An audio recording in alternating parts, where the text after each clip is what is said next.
నమస్కారం NS news కి స్వాగతం నా పేరు ఉషా ముందుగా ముఖ్యాంశాలు సంతమాగులూరు మండలంలోని ఏల్చూరు గ్రామ పంచాయతీలో ఆదివారం తడి చెత్త పొడి చెత్త చెత్తబుట్టల పంపిణీ కార్యక్రమం చేపట్టారు వర్షాకాలం ప్రభావం వల్ల ఊరిలో అంతా పరిశుభ్రంగా ఉండాలని సీజనల్ వ్యాధులు రాకుండా జాగృత్తలు తీసుకోవాలని తడి చెత్త పొడి చెత్త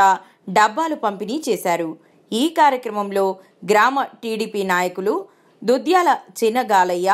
పంచాయతీ కార్యదర్శి పూర్ణచంద్రరావు గుండుమల్లి సాయి తదితరులు పాల్గొన్నారు.